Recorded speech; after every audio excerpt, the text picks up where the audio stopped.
Hi guys, welcome to Learn Electronics Repair, and I have one of these on my bench today. In fact, we fixed this very same one before. I seem to remember this had a replaced HDMI. Yes, that's where I put the biggest screw in there to hold the thing still. Okay, so the customer says it's dead, it doesn't power up at all. He brought me the power supply, and this does have power coming out of it, 12 volts. Okay, so that's got power coming out. This just doesn't do anything, and I noticed something's rattling around inside there. Okay, question is what? And you may ask the question, why repair it? Well, simple fact is this has an official subscription on it. Okay, and if you lose this box because the box is failed and the card is matched to the box, you lose the subscription. Simple as that. Box packs in, your subscription packs in, and this had 12 months put on it not so long ago. Okay, well, I can see what was loose. That's not a good sign. So that must have just been moving around a little bit. I could hear it. So this chip, this basically does everything in this box, really. We have I think there's one flash memory and one RAM in one order or the other without checking. Okay, so this was held on with, it's very hard, it's like some sort of thermal cement. I actually have some of that. What's going on with this corner of the substrate down here? Oh, this is just glue as well. Okay, in fact you can see it's on the other corners, so that's come off. Yeah, that again, that's just something that's on there. It's not like burnt into it or anything, but I have a very strong suspicion this chip has died. Yeah, it's dead now, or rather not dead but not functioning. There's some corrosion around here. This chip is actually the one which reads the smart card. Okay, that's the smart card interface.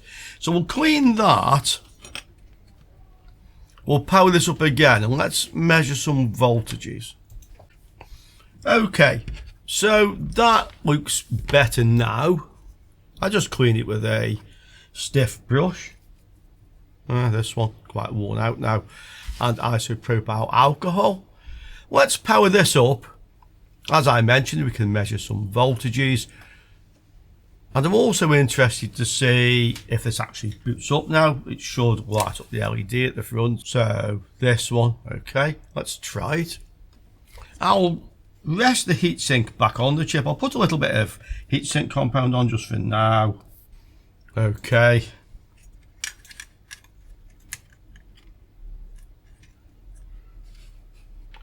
Right, what does it do?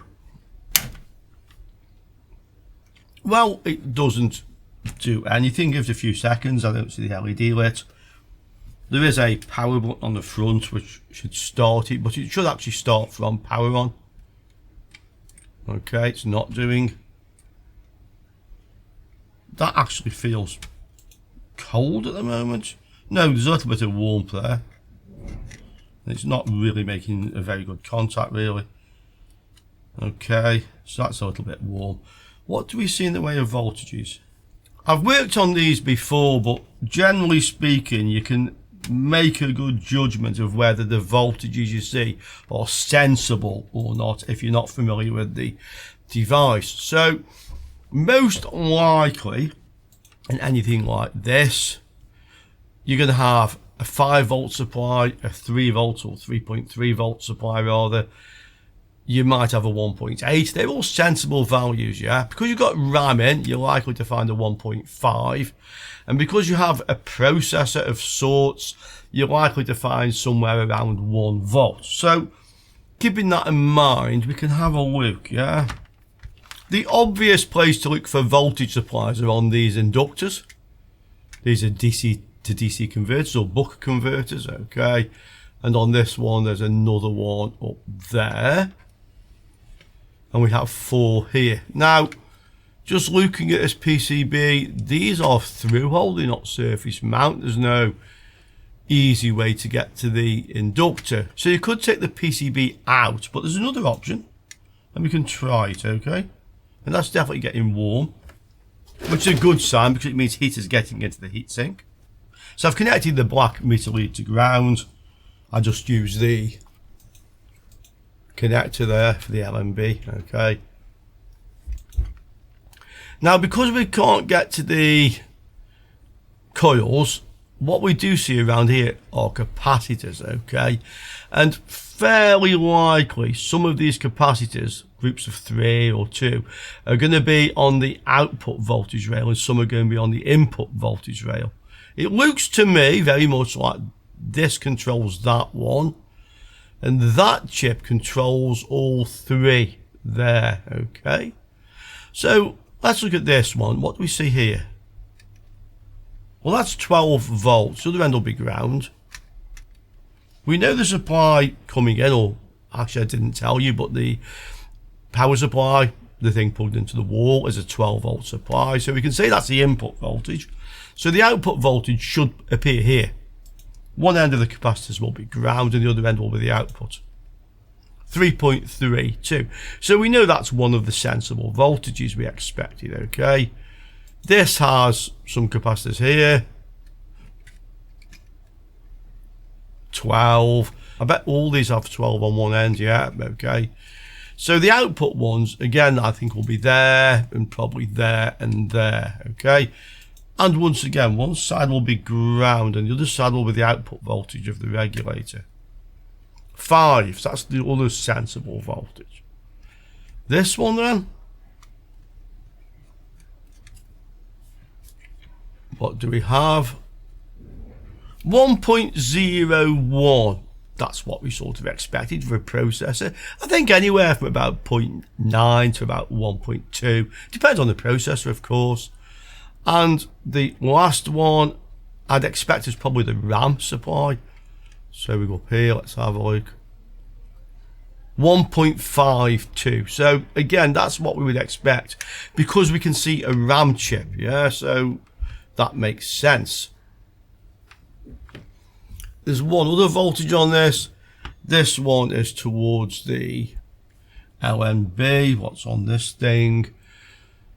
Knowing LMBs, by the way, I'll just tell you this. Satellite cable, which goes to the dish, the LNB on the dish, which is effectively a down converter. So it converts the incoming 10, 11, 12 gigahertz frequency into 1 to 2 gigahertz for the coming down the cable, okay? So this supply would be 12 to 15, and that depends on if this is selecting a horizontal or vertically polarized channel. I don't know what it's doing. This does have leads I can get to, and there's 12.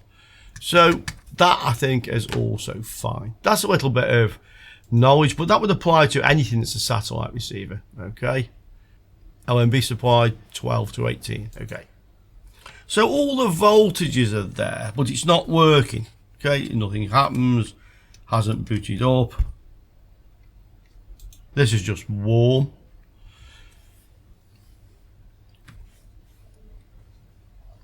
In this sort of situation with this sort of equipment, there's probably not much you can do, okay? If it's powering up but you get no picture, you could look at the HDMI over here. Possibly this chip is involved with that, but I actually think on this one you can see the traces. Yeah, the connections from the HDMI go down here through these little chips, okay? I will put a monitor on to see if we do have a picture, by the way. I have in the past had to replace this chip because it wouldn't read the smart card. It said the smart card was not inserted and that fixed it. But other than that, if they kind of cabbaged like this, you could say, then there's probably not much you can do to fix these. I think you'd be wasting your time. But we will make a few checks. So we'll put a monitor on and see if we actually do get a picture. Hey, I mean, you could have a faulty LED. Yeah. So we need to do this. And my TV up there is saying no signal. Okay, as expected. But I do have the other one. Okay, so this has no subscription on it. It may be possible to put a subscription on this, but the customer will have to pay for that. We can't transfer this one. So while we're here, let's just compare the voltages on this one, because I think this is a good technique and this just demonstrates that. Okay. These things are used in a hotel very close to the sea, by the way, which is why they get a lot of corrosion and stuff in them, to be quite honest. Okay, so this one we also plug in. I don't actually know if this box is working, is the truth of this. Okay, no light on this one either. Doesn't seem to be doing anything. Let's just check the same voltage on this one. So 3.28, fine. 5, I think this one was. Yeah, fine.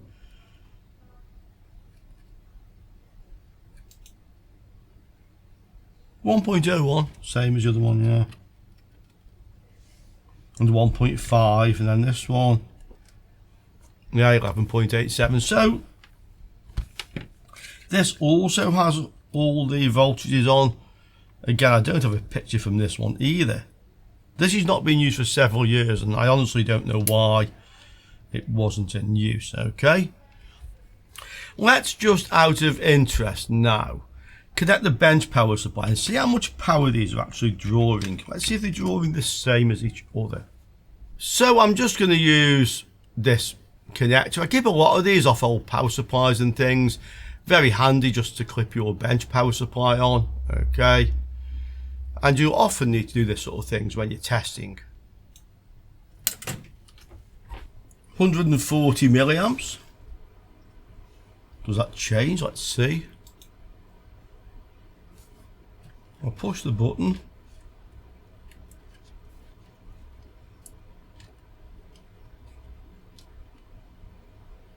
Doesn't really have any effect. I think this is in a sort of standby state. I seem to recall these draw more like 600 milliamps or something when they're running. Yeah, nothing happening, not responding to that. Okay, let's try the other one. So this one is drawing 250 milliamps. Yeah, press the button, nothing is happening. So the LED isn't working on this one either. I know it's giving no video. I did have a HDMI connected to this before. I was getting no picture out of it. Okay, so this one also doesn't work. We could just try the composite out in case there's a problem with the HDMI out. I'm sure this has been repaired before in actual fact. Yeah, I also have no video from that either. You would at least see a message saying no signal. If it's not connected to a satellite dish, I don't see anything. Okay, so I would say this one is also faulty, just acting different from the other one a little bit because of the current draw is a little bit different. Okay. Not a good result really, that one. I mean, they've had these boxes since I installed them 2017 or 2018, certainly no later than 2018.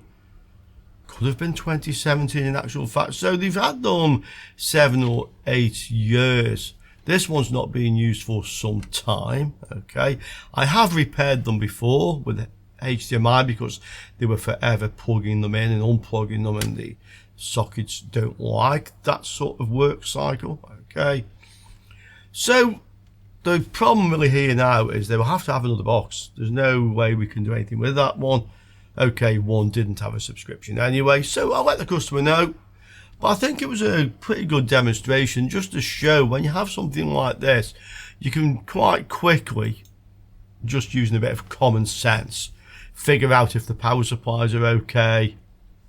If they're not, you possibly have a short circuit capacitor somewhere or a faulty buck converter. Yeah, we fixed that thing before. We fixed this before. So, yeah, I think it was not a bad little video, really. What do you guys think? Let me know down there. I look forward to seeing you all soon again on Learning Electronics Repair. Ciao for now, guys.